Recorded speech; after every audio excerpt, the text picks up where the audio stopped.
Bienvenidos al podcast de produccionaudiovisual.com. Presenta y dirige Rodrigo Espinel. Hola, ¿qué tal? Soy Rodrigo Espinel y esto es el podcast de produccionaudiovisual.com. En el programa de hoy voy a charlar con Hugo Serra, quien junto a JJ Montero puso en marcha hace un par de años con Unpack, una distribuidora española especializada en cine independiente con la que están explorando nuevas fórmulas de explotación y sacando el máximo rendimiento a cada película que queda en sus manos. La última, Desenterrando Sad Hill, el documental dirigido por Guillermo de Oliveira que acaban de estrenar en cines justo la semana pasada.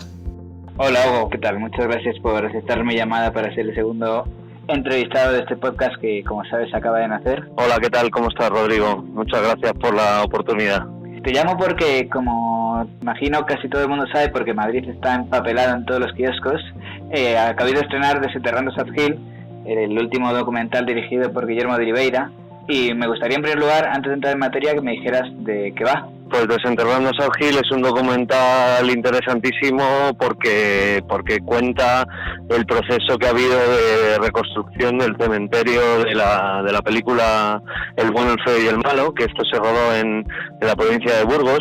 Parte de la película se rodó también en Almería, que es lo que todo el mundo tiene como en la cabeza, pero pocos saben que esa secuencia final fue rodada en una parte de Burgos, que ha habido una serie de personas que lo descubrieron dónde era el punto exacto y han hecho un proceso súper bonito y súper emotivo de homenaje a la película y de reconstrucción de ese sitio, donde uno de esos propios, digamos, protagonistas ha sido el director que desde el minuto uno ha documentado todo el proceso y ha hecho una labor magnífica porque ha llegado a entrevistar pues a gente importantísima que tiene que ver con la película, desde Clint Eastwood a Ennio Morricone y a un montón de técnicos también de aquel rodaje, con lo cual ha quedado una mezcla muy interesante y muy cinéfila y un canto de amor al cine realmente. Y al cantante de Metallica, que curiosamente es un gran apasionado de la película y de la escena final en concreto, que es con la que abren todos sus conciertos. Eso es, sí, por ejemplo la participación del líder de Metallica está hecha en la película de una manera muy especial, además, porque si no conoces exactamente, no eres seguidor de Metallica, pues descubres eso al final, aunque estamos haciendo un poco spoiler, pero bueno, de alguna manera además todas las frases que hay de tanto de James Hetfield, incluso Alex de la Iglesia, que también es como una persona que sale también como muy fanático del género western, construyen este relato de cómo los imposibles se pueden hacer realidad, ¿no? Es uno de los mensajes más bonitos que tiene la película.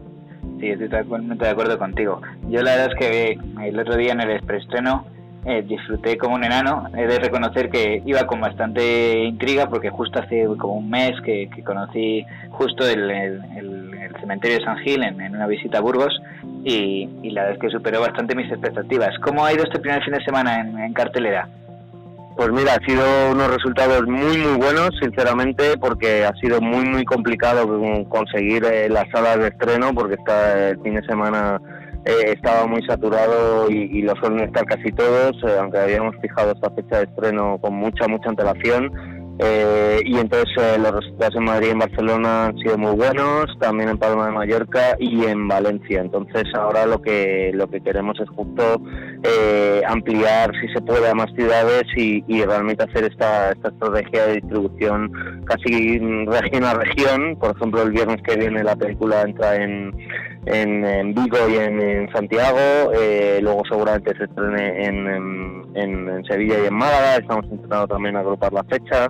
Y en Burgos también ha estado, ¿no? Sí, bueno, en Burgos ha empezado hoy mismo, ¿no?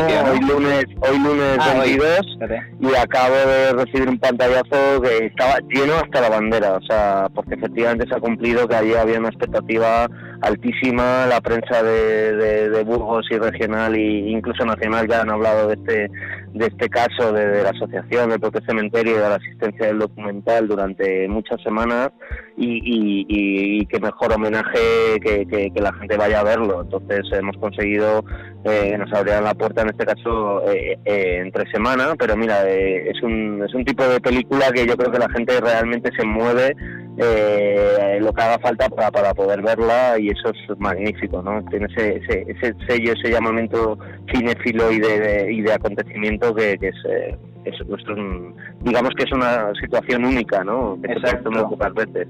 De hecho, ahí quería llegar. Con la distribución del cine indie, ahora vamos a hablar de Con un Pack. ¿Cuál es normalmente el circuito de distribución al que puede aspirar una película como Desenterrando South Hill? Pues es el circuito natural, digamos, de las salas de versión original o de las salas que históricamente han programado documentales, donde en este caso se ha arropado una campaña de promoción bastante, pues efectivamente llamativa. Ha habido exterior, ha habido anuncios y entrevistas muy importantes, ha habido una apuesta muy clara porque la peli tenga una visibilidad, porque yo creo que tiene una serie de valores y una trascendencia como estreno que queríamos que tuviera ese empujón, ¿no? de la promoción. Entonces, bueno, pues estamos trabajando con los cines más o menos habituales de este circuito, pero insisto que nos estamos topando también con una realidad que es eso, que aunque los programadores que la han visto les encanta, la quieren poner, le están teniendo verdaderos quebraderos de cabeza para encontrarle el hueco, ¿no? Qué bueno. Ahí es donde el trabajo del distribuidor junto con el de la productora, que también toman las decisiones de forma consensuada en nuestro caso, por nuestro peculiar modelo que tenemos, pues consigamos los objetivos y sean más o menos cercanos en el tiempo, ¿no? Yo creo que la peli va a estar viva, sí, con un poco de suerte, más de un mes y pico vamos a conseguir tener los diferentes pasos en las diferentes provincias. Qué bueno, cómo me alegro. Y de todas maneras, imagino que las pantallas, que las salas de cine no es el punto final para una película como esta. Imagino que luego trataréis de moverla en otro tipo de programación, de filmotecas, etcétera. Sí, en ese sentido ya nos la están pidiendo, porque también hemos hecho un trabajo proactivo con nuestra base de datos y nuestra red de contactos de decir que estamos llevando la película. Y por ejemplo la Filmoteca de Extremadura la va a poner en diciembre, que seguramente otras filmotecas también se unirán, cineclubes, hay algunos pases incluso ya para 2019 comprometidos, y si todo va bien pues efectivamente se podrá ver en esa otra modalidad que yo creo que es donde además este tipo de películas, en este caso tanto de ficción como documental, encuentran también una vía de exhibición muy buena y que es realmente, por ir al grano, es más rentable incluso a veces que la propia explotación en sala directa, que puede ir muy bien, pero siempre pues has tenido más gastos y más, genera más gastos, riesgo, ¿no? Es más difícil encontrar el punto de quiebre, ¿no? Eso es. Claro. ¿Cómo fue el proceso de adquirir los derechos de la distribución comercial de esta película? ¿En qué momento descubrís el proyecto y decís, esto lo tiene que distribuir Con un Pack sí o sí, porque es el tipo de proyecto que nos encanta distribuir? Pues fue un flechazo que además tiene mucha conexión cinéfila, porque fue viendo Días de Cine. El programa Días de Cine hizo un especial que se fueron de forma inédita, porque nunca habían ido a ese festival, a Tokio, invitados por el propio Festival de Tokio a cubrir el festival, haciendo un reportaje, y coincidió que el estreno mundial de Desenterrando South Hill fue en ese festival de Tokio, con lo cual pues se encontraban con una película con una calidad estupenda que no conocían ni los propios redactores de Días de Cine, y me acuerdo perfectamente que la frase que dijeron de esta película que está muy bien tal, y no tiene todavía distribución. JJ y yo, que muchas veces, JJ es mi socio de Con un Pack, trabajamos 24 horas al día, era muy altas horas de la noche, porque yo creo que lo vi hasta, ni siquiera era la emisión en directo, lo vi a la carta, pero el mismo día, unas horas después, algo así. Dijimos, esto hay que ir a por ella, y entonces empezamos a indagar quién era Zapruder Pictures, quién eran los productores, escribimos un email y les estuvimos realmente como un poco persiguiendo en algún sentido para decirles que creemos que somos la distribuidora más adecuada para sacar esta película, y además es que ya solo lo que hemos visto nos encanta. Luego ya nos mandaron el enlace y ya fue pues directamente un flechazo. Qué bueno. Ahora que hablas de JJ y de Con un Pack, ¿qué es lo que crees que realmente diferencia vuestra distribuidora de cine indie versus otras distribuidoras de cine indie o una distribuidora normal? ¿Cuál es? Tú dijiste, le explicamos lo que éramos Con un Pack, y qué es lo que explicas cuando quieres marcar ahí una diferencia Con un Pack respecto al resto de competidores que tenéis. Pues yo creo que nuestra diferenciación viene por digamos, la pasión con la que trabajamos, por un lado, también el criterio editorial del filtro con cada peli. La peli nos tiene que gustar mucho para poderla defender. El haber encontrado nosotros le ponemos hasta la etiqueta de realmente independiente, ¿no? De ese hueco entre las películas que no estaban consiguiendo realmente entrar en ese circuito como más industrial o más de distribuidoras de la antigua usanza, llamémoslas así, o distribuidoras más grandes. Y luego incluso el propio modelo de trabajo en el que pues englobamos realmente la prensa, el marketing, cosas de consultoría de producción. Somos muy transparentes a la hora de trabajar con el productor, queremos que sea codo con codo. Eso también para lo bueno y para lo malo, como solemos decir, porque hay veces que también ese exceso de compartir toda la información nos lleva a que sean muchísimas más horas de trabajo, pero bueno, el punto de equilibrio lo encontramos luego en la fórmula económica de hacer el pacto con el productor, ¿no? Entonces, bueno, en 2 años desde el primer estreno realmente yo creo que nos hemos hecho el hueco. Nos ha costado, pues eso, sudor, no lágrimas, no, pero sí mucho sudor y algunos momentos difíciles también, y luego hemos ido abriendo puertas que normalmente son muy muy difíciles de abrir de una manera como muy natural, ¿no? Bueno, yo creo que en vuestro caso el éxito, además, o sea, es cierto que ha sido natural, pero sobre todo es que habéis tenido un gran ojo a la hora de elegir con qué proyectos, o sea, por qué proyectos apostar. Estoy pensando en Smoking Club o en algunos títulos que habéis trabajado que realmente eran verdaderas perlas. Con Most Beautiful Island, es una de las películas que más me ha impactado de los últimos años, con Bittersweet Days, también muy muy buena. Sí, totalmente de acuerdo. Smoking Club, por ejemplo, fue la primera de ficción y nos encantaba porque era una peli, pues eso, con ese espíritu gamberro, donde pudimos hacer una serie de cosas de marketing muy muy potentes, yo creo, dentro del estilo de la película, ¿no? Y que yo creo que llamaron la atención, y por eso en aquel momento se llenaron las salas del Yermo Ideal. Y luego efectivamente el giro de guión ha sido con Most Beautiful Island, ¿no? Porque realmente esta peli, aparte de haber sido adquirida en el mercado con un agente de ventas, porque al final es una producción de Estados Unidos, hemos conseguido una serie de hitos, ¿no? Y sobre todo cuidar muchísimo a la película y ganarnos la propia confianza de Ana Asensio como cineasta, que ha visto que verdaderamente existía una posibilidad de estrenar la película bien en España, y que ella también fuera parte de muy muy integral, muy muy natural del equipo, ¿no? Dentro de que ella estaba en Estados Unidos y nosotros estábamos trabajando aquí, pero luego cuando conseguimos que viniera para promoción y otra serie de momentos con ella han sido estupendos, ¿no?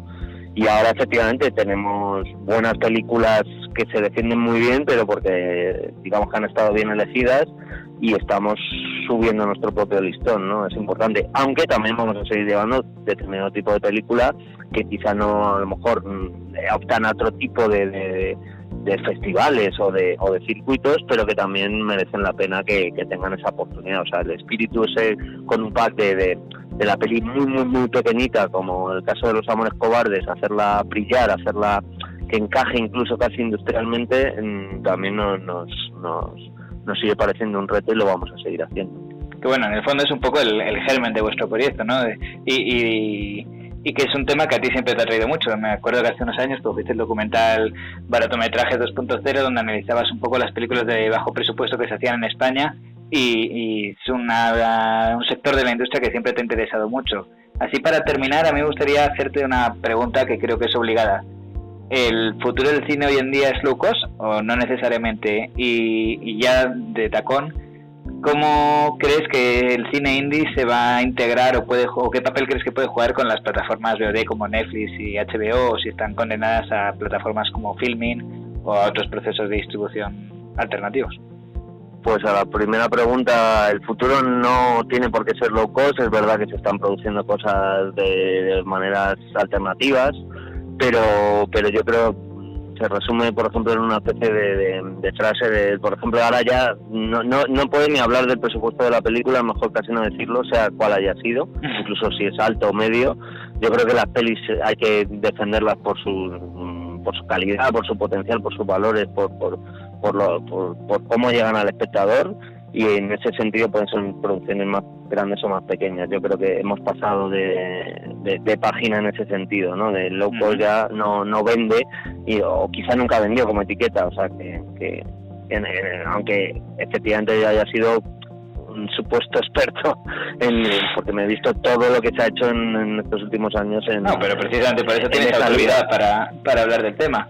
No tienes por qué tenerlo, pero sí tienes autoridad. Y es que como bien se dice en largometrajes, al final ahí hay una defensa de la libertad de los creadores, pero no necesariamente de que todo tenga que pasar por el low cost. O sea que la industria tiene que ir haciendo un hueco, y eso es no natural, sino se tiene que ir haciendo un hueco como se pueda a que existen distintas ligas, ¿no? Eso es un poco el mundo más ideal. Y respecto a la otra pregunta, a lo de las plataformas, realmente el acceso a este tipo de plataformas está muy limitado por esas mismas plataformas y sus responsables, que es normal que quieran elegir solo una especie de interlocutores y de personas o de empresas o de agentes de venta que les hacen los filtros. Y también está habiendo productores que están consiguiendo producir con acceso a ellos, y a mí me parece muy interesante la parte en la que están cambiando un poco las reglas del juego. Pero nuestras pelis pequeñitas, alguna puede que de la sorpresa llegue a interesar y llegue a un acuerdo con Netflix, ¿por qué no? Pero bueno, las otras plataformas realmente también están creciendo, también se están cada una posicionando, y yo creo que lo que falta es más público que entienda que esa es una buena vía de consumir las películas, y que se pueda consolidar como una ventana interesante. Perfecto, Hugo. Pues ha sido un placer volver a charlar contigo, como ya lo hicimos hace algún tiempo para la primera entrevista que publicamos en el blog, y espero poder seguir en contacto para que siempre que tengáis otra novedad como tan interesante como Desenterrando Sad Hill, pues me vuelvas a dar un telefonazo y nos lo puedas explicar a todos a través de este podcast, que ya sabes que es tu casa. Vale, pues de verdad muchas gracias. Ya sabes que nuestra conexión es así de orgánica también, de que somos muy fans de todo lo que publicas y nos parece muy interesante, y nosotros pues eso necesitamos, no solo con un pack, sino un montón de distribuidoras pequeñitas y de proyectos, pues altavoces que también tengan esa sensibilidad con los proyectos más intrépidos, por poner un adjetivo. Pues nada, ahí estaremos. Descubre más podcasts como este en produccionaudiovisual.com y no dudes en seguirnos en las redes.